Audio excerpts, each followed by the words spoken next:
it gives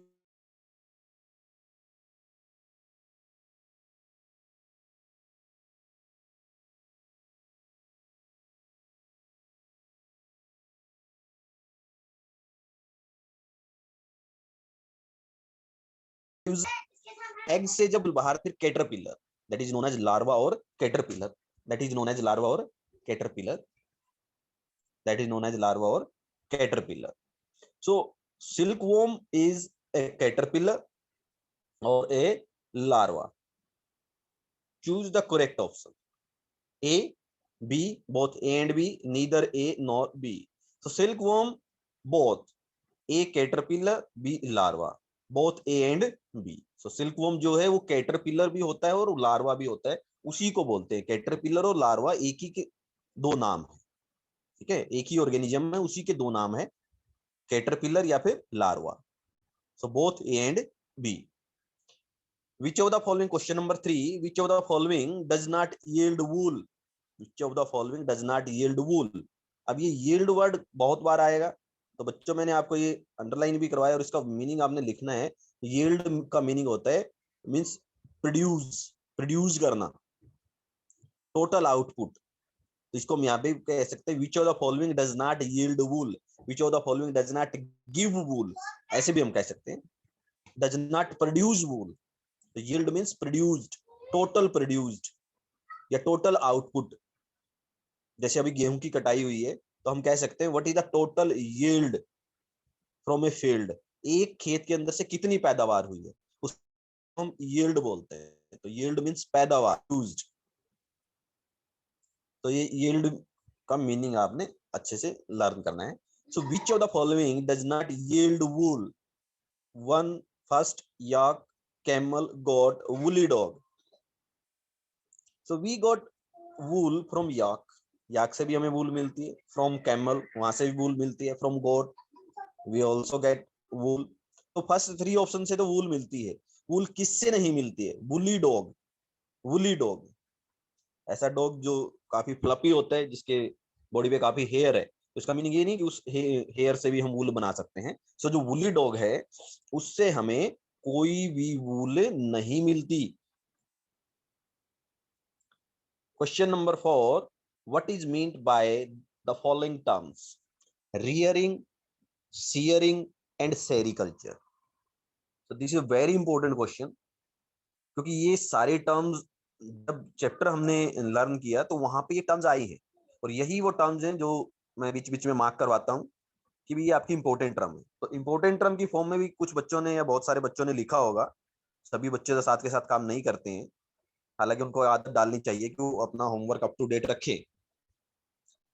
तो जिस चीज बच्चों ने इंपॉर्टेंट टर्म लिखी है, रियरिंग, सीयरिंग एंड सेरिकल्चर, तो वो अच्छे से इसको समझ पाएंगे कि what is rearing, what is shearing and what is sericulture.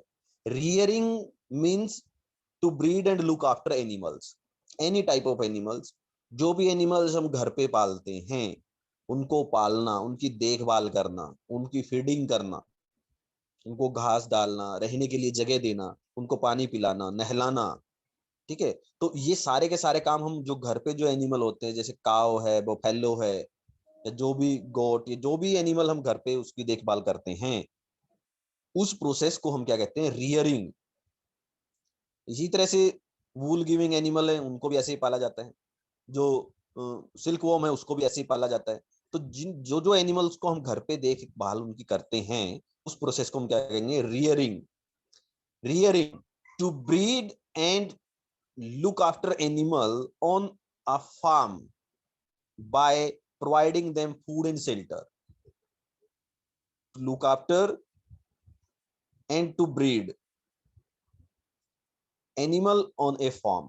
ठीक है, हम अपने घर पे अपने खेत में बहुत सारे एनिमल्स को की देखभाल करते हैं, उनको फूड देते हैं, उनको शेल्टर मीन्स रहने के लिए जगह देते हैं. ये जो प्रोसेस है इसको हम क्या कहेंगे? Rearing. To breed, breed means उनकी जो नेक्स्ट जनरेशन जो पैदा होती है, ब्रीडिंग, उसको हम क्या कहेंगे? Breeding. To breed and look after animal on a farm by providing them food and shelter. उनको हम फूड और शेल्टर दें, खाना, रहने के लिए जगह, और उनकी देखभाल करें. तो इस एनिमल्स की, तो इस प्रोसेस को हम क्या कहते हैं? रियरिंग. रियरिंग, पालना. Shearing. Second is shearing. What is shearing? The flesh of sheep along with a thin layer of skin is removed from its body. This process is called shearing.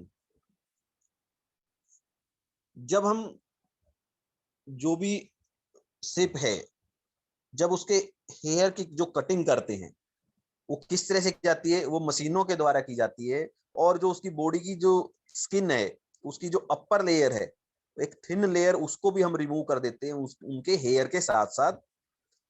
इस hair cutting process को हम क्या कहेंगे? Shearing. अगर हम simple बात कहे कि जो भी हमारी जो सिप हैं, उनकी जब अपर मोस्ट लेयर को, जो स्किन को काटा जाता है, यानी कि जो हेयर हैं जिसको फ्लिस भी बोलते हैं, उनको काटा जाता है। इस फ्लिस को काटने के प्रोसेस को, ये हेयर कटिंग के प्रोसेस को क्या कहते हैं? सीयरिंग कहते हैं। This is known as shearing. The piece of shape along with a thin layer of skin is removed from its body. This process is called shearing. This process is called shearing, means cutting of hair. अगर one word में याद रखें, cutting of hair. Hair की जब cutting की जाती है SIP की, उसके बाद उन हेयर से वूल बनाई जाती है। इस प्रोसेस को हम क्या कहते हैं? Shearing. Sericulture. The third is sericulture. The rearing of silkworm for obtaining silk is called sericulture. So we reared the silkworm like the other animals, like cow, buffalo, at our home. In the same manner, we can also rear the silkworm. जो silkworm है, silk के जो कीड़े हैं, जहां से silk produce होगी, उनकी भी देखभाल की जाती है। उनको खाने के लिए जगह खाना दिया जाता है, रहने के लिए जगह दी जाती है, उनकी देखभाल की जाती है। प्रॉपर टेम्परेचर, प्रॉपर ह्यूमिडिटी उनको प्रोवाइड की जाती है ताकि वो अच्छे से ग्रो करे। कल जो टॉपिक हमने डिस्कस किया, from silk worm to silk, silk worm से सिल्क कैसे प्रोड्यूस की जाती है, cocoon to silk. Cocoon to silk का जो टॉपिक था, उसमें भी हमने देखा है कि किस तरह से हम सिल्क वॉर्म की रियरिंग करते हैं, कैसे उसकी देखभाल की जाती है। एक बैम्बू ट्रे के अंदर सिल्क वॉर्म को रखा जाता है, उसके अंदर मलबरी के लीव्स डाले जाते हैं। फिर वो सिल्क वॉर्म क्या करते हैं? उस मलबरी लीव्स को खाते हैं, सिल्क मोथ। और फिर धीरे धीरे धीरे धीरे वो क्या होते हैं? ग्रो करते हैं। और सर्टेन टाइम पीरियड के बाद वो फीड करना बंद कर देते हैं, नियर अबाउट 25 to 30 days। उसके बाद वो क्या प्रोड्यूस करते हैं? वो जो फाइबर है सिल्क का, वो प्रोड्यूस करना स्टार्ट कर देते हैं और अपने चारों ओर उसको लपेटते हैं एट की फॉर्म में। और उस स्टेज को हम क्या कहते हैं? कोकून कहते हैं। और कुछ टाइम के बाद हम उस कोकून को या तो बॉईल कर देते हैं या स्टीम उस पर डाल देते हैं। उससे क्या होगा? थ्रेड अलग हो जाता है और जो सिल्क मोथ है वो अलग हो जाता है। तो ये प्रोसेस हम कल डिस्कस कर चुके हैं। तो what is sericulture? Sericulture process किसे कहा जाता है? तो सेरीकल्चर क्या है? जो सिल्क वॉर्म की जो देखभाल की जाती है, उसको, उसकी ब्रीडिंग की जाती है, तो उसको शेल्टर और जो फूड दिया जाता है, इस किस लिए? ताकि हम सिल्क को प्रोड्यूस कर सके। इस पूरे प्रोसेस को क्या कहते हैं? सेरीकल्चर कहते हैं। Sericulture. The rearing of silk worm for obtaining silk is called sericulture. Rearing of silkworm for obtaining silk is called sericulture. So this process is known as sericulture. So question number 4 is very important question. Rearing to breed and look after animal, providing them food and shelter. Shearing, the fleece of sheep along with the thin layer of the skin is removed from its body. This process is called shearing. Sericulture, the rearing of silkworm for obtaining silk is called sericulture. Question number 5. Given below is a sequence of the step in the processing of wool. So we have already discussed about the processing of wool. There are some several steps in the process of uh, processing of wool. There are several steps. So which are the missing step? Add them. So there is a sequence of steps in the processing of wool. So first step is shearing, cutting of hair from the wool, from the sheep. Second है, second step क्या था? Second step में हम क्या करते हैं? अब वो जो वूल के वो जो फाइबर्स जो आए हैं, फ्लीस जो है हमारे पास, अब हमने उसको क्लीन करना है। क्लीनिंग प्रोसेस, उस क्लीनिंग प्रोसेस को हम कहते हैं स्कोरिंग। स्कोरिंग, तो जो सेकंड फिलअप है उसमें क्या आएगा, स्कोरिंग। स्कोरिंग के बाद अब हमने क्या करना है, जो अलग अलग कलर और अलग अलग टेक्सचर के जो फाइबर है उनको सेपरेट करने हैं। सेपरेट करने के प्रोसेस को हम क्या कहते हैं, सॉर्टिंग। तो third step is sorting. Sorting के बाद अब क्या करना है हमने, पिकिंग आउट ऑफ बार्स। जिस तरह से हमारे जो वुलन स्वेटर होते हैं, वुलन स्वेटर पे आपने देखा होगा सर्दियों में वो छोटे छोटे से उस पे वो डॉट डॉट से आ जाते हैं, ठीक है, तो उनको क्या कहते हैं, बर। अब इसी तरह से जो रिमूव्ड स्किन है हमारे पास, जो हेयर हैं उनके अंदर भी बर होते हैं। सो बाय कोम्बिंग, कोम करके अब हम उस बर को क्या कर देंगे, सेपरेट कर देंगे, picking out of burrs. Next step is dyeing into various colour. Dyeing into various colour, तो डिफरेंट डिफरेंट कलर में हम उनको डाई कर देते हैं। डाई का मीन्स एक तरह से पेंट है। सो क्योंकि जो ओरिजिनल जो कलर होता है, जो फ्लिस हमें मिलती है, वो या तो ब्लैक होगी या ब्राउन या फिर व्हाइट हो सकती है। बट लेकिन जब हम मार्केट से वूल को खरीद के लेके आते हैं वहां पे तो बहुत सारे कलर हैं। अब इतने सारे कलर की हमारे पास क्या ओरिजिनल जो हेयर है वो होते हैं, नहीं होते। इतने इतने सारे कलर की हमारे पास शिप या बोट नहीं होती। अब वो कलर कैसे किए जाते हैं, उनको अलग अलग कलर में डाई किया जाता है। उनको डाई किया जाता है बड़े से टब में या किसी बड़ी सी मशीन में, अलग अलग तरह के कलर डाल दिए जाते हैं और उन कलर के अंदर उनको डिप करते हैं, तो उनको कलर अलग अलग तरह के कलर हो जाते हैं। And the last process is rolling into yarn. अब जो भी हमारे पास जो थ्रेड आया है उस थ्रेड को रोल करके यार्न बना देते हैं, रोलिंग इनटू यार्न। तो these are the process of obtaining wool and we have already discuss this step from fibre to fabrics.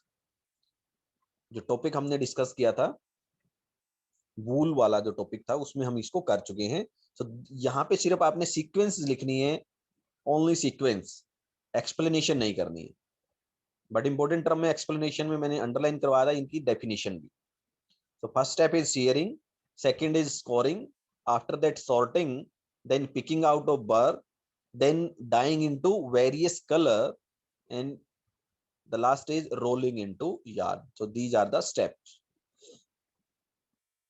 Question number 6, make sketch of the two stages in the life history of the silk moth which are directly related to the production of silk, which are directly related to the production of silk.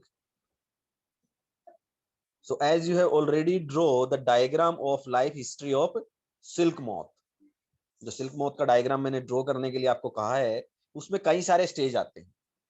उन्हीं stage में से दो stage हमने लिखने हैं। तो first stage क्या लिख दिया हमने, सिल्क वॉर्म। सिल्क वॉर्म से क्या पैदा होती है, सिल्क पैदा होती है, ठीक है। And the next stage is cocoon with developing moth. ये कोकून वाला कौन सा स्टेज होता है, कि जब जो सिल्क मोथ है वो मलबरी ट्रीज को खाना बंद कर देता है, लीव्स को, और अपने चारों ओर थ्रेड को स्पिन करना स्टार्ट कर देता है, अपने चारों ओर थ्रेड को लपेटना स्टार्ट कर देता है, और उसके अंदर धीरे धीरे जो सिल्क मोथ है वो डेवलप होता है। उस स्टेज को हम क्या कहते हैं, कोकून कहते हैं, कोकून। तो कोकून विद डेवलपिंग मोथ। तो these are the two stage of the silk in the life history of the silk moth which are directly related to the production of silk. Production of silk से directly related है। ऐसे तो बहुत सारे और भी stage हैं, but these are the two stage. तो इसमें आपने दोनों के डायग्राम बनाने हैं और नेम लिखने हैं। तो first diagram is silk worm, second diagram is cocoon with developing moth, cocoon with developing moth. So this is the question number 6. Now the question number 7. Out of the following, which are the two terms related to silk production? Which are the two terms related to silk production? So there are so many terms are given, but out of these, which are the two terms related to silk production, and we have to define that terms. So sericulture, yes, it is related to silk production, as we have already learnt about this. Means what is sericulture? Rearing of silkworm for obtaining silk. Silkworm को हम देखभाल करते हैं किसके लिए, silk को पैदा करने के लिए। So it is related to silk. Floriculture, floriculture no. Apiculture, yes, moriculture is related to silk production. Apiculture, Silviculture, these are not related to silk production. What is moriculture now? So as we have already discussed about sericulture, now we will discuss about moriculture. So these are the two terms, so we have to define these terms. So as we have already defined sericulture, so what is sericulture? Rearing of silkworm for obtaining silk is called sericulture. कि silk को पैदा करने के लिए हम silk worm की देखभाल करते हैं, तो उस प्रोसेस को हम क्या कहते हैं? सेरिकल्चर कहते हैं. Next step is moriculture. Next step is moriculture.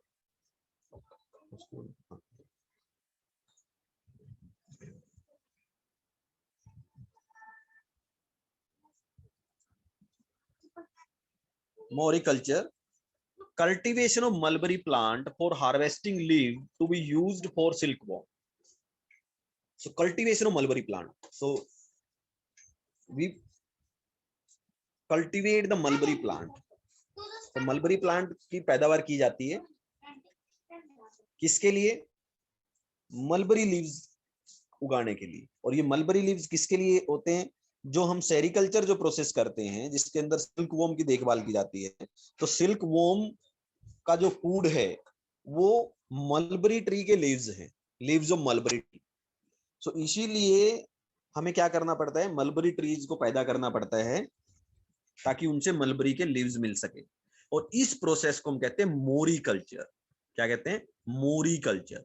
Cultivation of mulberry plant for harvesting the leave to be used for silkworm, ताकि वो जो लीव्स हैं वो सिल्कवॉर्म के लिए यूज किए जा सके. Sericulture is dependent on moriculture. जो सेरिकल्चर है सिल्कवॉर्म का देखभाल करना, वो मोरिकल्चर पे डिपेंड करता है कि अगर मलबरी ट्री के लीव्स नहीं होंगे तो जो सिल्कवॉर्म है उसका खाना कहाँ से बनाएंगे? वो और कुछ खाना नहीं खाता है, वो सिर्फ मलबरी ट्री के लीव्स को खाता है. तो sericulture is depend on moriculture. तो scientific name of mulberry tree is Morus alba. So ये मोरस एल्बा से ही मोरिकल्चर वर्ड आया है, क्योंकि जो साइंटिफिक नेम है मलबरी ट्री का उसका नाम है मोरस एल्बा, और ये मोरस से बन गया मलबरी, और मलबरी से क्या आया हमारे पास? ये मोरिकल्चर. तो मोरस से क्या आया भाई? मोरिकल्चर. तो मोरिकल्चर में क्या करते हैं हम? मलबरी ट्री के जो प्लांट है उनको पैदा किया जाता है, फिर उनसे उनके जो लीव्स हैं वो लिए जाते हैं, और वो किसके लिए यूज किए जाते हैं? सिल्क वॉर्म के लिए. और इस तरह से जो सेरिकल्चर का जो प्रोसेस है, रियरिंग ऑफ जो सिल्क वॉर्म है, वो डायरेक्टली डिपेंड होता है मोरिकल्चर पे. और साइंटिफिक नेम ऑफ द मोरी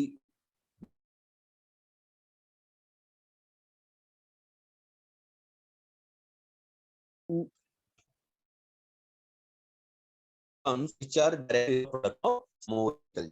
बाकी जो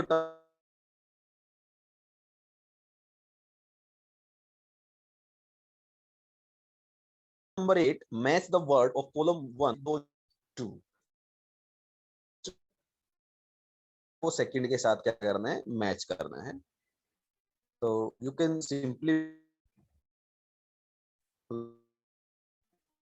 one side you have to write column first, means wool yielding animal, wool giving animal. So यहाँ से हमें क्या मिलती है? wool मिलती है. तो it is a wool yielding animal, wool giving animal. So again ये yield word बार बार आएगा, means produce या giving.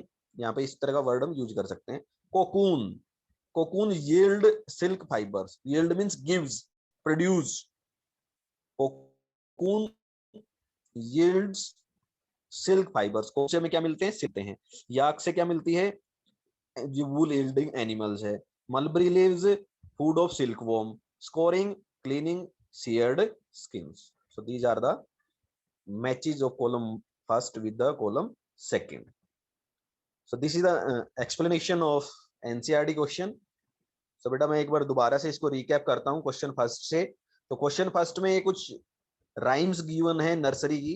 तो फर्स्ट क्वेश्चन है कि which part of the black sheep have wool. कौन से पार्ट में वूल होती है? Fleece of the sheep have wool. तो जो शिप की जो फ्लिस है, जो स्किन है जिसमें हेयर है, उसको हम फ्लिस बोलते हैं. उसी से क्या बनती है? वूल बनती है. What is meant by the white fleece of the lamp. जो लैम्प की जो व्हाइट फ्लिस है उससे उसका क्या मीनिंग है? जो हेयर होते हैं लैम्प के या शिप के या गोट के या यॉक के, उसको हम फ्लिस बोलते हैं, in which we obtained wool is known as fleece, जिस पार्ट से हम वूल को ऑब्टेन करते हैं। The silk worm is a caterpillar, B larva. Choose the correct option. So third option is the correct option, both A and B. Silk worm को क्या कहा जाता है, कैटरपिलर भी है और लार्वा, दोनों ही एक ही टर्म्स हैं, दोनों एक ही स्टेज के नेम है। विच of the following does not yield wool, does not yield नहीं प्रोड्यूस करेगा। या कैमल गोट प्रोड्यूस करते हैं, बट जो वुली डॉग है वो किसी भी तरह की वूल को प्रोड्यूस नहीं करता। So correct option is fourth option, woolly dog. What is meant by the following terms, rearing, shearing and sericulture. So rearing क्या होता है, to breed and to look after, animals की पैदावार करना और उनकी देखभाल करना, on a farm by providing them food and shelter, उनको फूड और शेल्टर, खाने और रहने के लिए जगह देके उनकी देखभाल हम करते हैं अपने घर पे या खेतों में, तो उसको हम क्या कहते हैं, रियरिंग कहते हैं। Shearing, the fleece of the sheep along with a thin layer of skin is removed from its body, उनकी बॉडी से एक थिन स्किन की लेयर उनके हेयर के साथ साथ रिमूव कर दी जाती है, इस प्रोसेस को क्या कहते हैं, सियरिंग कहते हैं। Sericulture, the rearing of silk worm for obtaining silk is called sericulture. Silk worm की देखभाल की जाती है सिल्क को पैदा करने के लिए, इस प्रोसेस को सेरिकल्चर कहते हैं। Question 5, given below is a sequence of step in the processing of wool. कुछ स्टेप्स हमारे पास गिवन है, उनको कंप्लीट करना है। फर्स्ट स्टेप होता है सियरिंग, स्किन को कट करना। सेकंड स्कोरिंग, उनको क्लीन करना। थर्ड सॉर्टिंग, अलग अलग तरह के फाइबर्स को सेपरेट करना। आफ्टर दैट पिकिंग ऑफ बर्स, उनके अंदर जो फ्लपी से फाइबर्स जो होते हैं उनको सेपरेट कर किया जाता है। डाइंग इनटू वेरियस कलर, अलग अलग तरह के रंगों में रंगा जाता है उनको। रोलिंग इनटू यार्न, फिर रोल करके उसको धागे को रोल किया जाता है। Question 6, make the sketch of the two stage in a life history of the silk moth which are directly related to production of silk. So जो life history of silk moth है उसमें से दो stage हमने लिखने हैं जो directly related है सिल्क प्रोडक्शन से। So first stage is silk worm, तो पहला आप डायग्राम बनाएंगे, सिल्क वॉर्म लिखेंगे। Second cocoon with developing moth, जो कोकून है और उसके अंदर मोथ क्या होता है, डेवलप होता है। ये दो स्टेज है। Out which of the following are the two terms related to silk production, जो कुछ टर्म्स हमारे पास गिवन है, दो टर्म्स जो डायरेक्टली रिलेटेड है सिल्क प्रोडक्शन से, तो वो है sericulture, rearing of silkworm for obtaining silk is called sericulture. Second is moriculture, cultivation of mulberry plant for harvesting the leaves. Mulberry के जो प्लांट है उनको उनकी पैदावार की जाती है, उनसे लीव्स को पैदा किया जाता है सिल्क वॉर्म के लिए। Sericulture is dependent on moriculture, जो सिल्क प्रोडक्शन का जो प्रोसेस है वो मोरिकल्चर पे डिपेंड करता है। Scientific name of mulberry is Morus Elba, mulberry का जो प्लांट है उसका जो साइंटिफिक नेम है उसको कहते हैं मोरस एल्बा, और इस मोरस से ही ये मोरिकल्चर वर्ड आया है। Match the word of the column first with second, तो फर्स्ट कॉलम को सेकंड से हमने क्या करना है, मैच करना है। स्कोरिंग, स्कोरिंग किससे मैच होगा, क्लीनिंग सीयर्ड स्किन। मलबरी लीव्स है food of silk worm. Yak, wool yielding animal, and cocoon yield silk fibres. So students, this is the explanation of NCERT question of chapter 3. So now you have to write these question answer in your fair notebook, and you have to learn these question answer. If you are having any difficulty, you may ask your question one by one. Yes, Rohit sir, please allow the student so that they can ask their queries.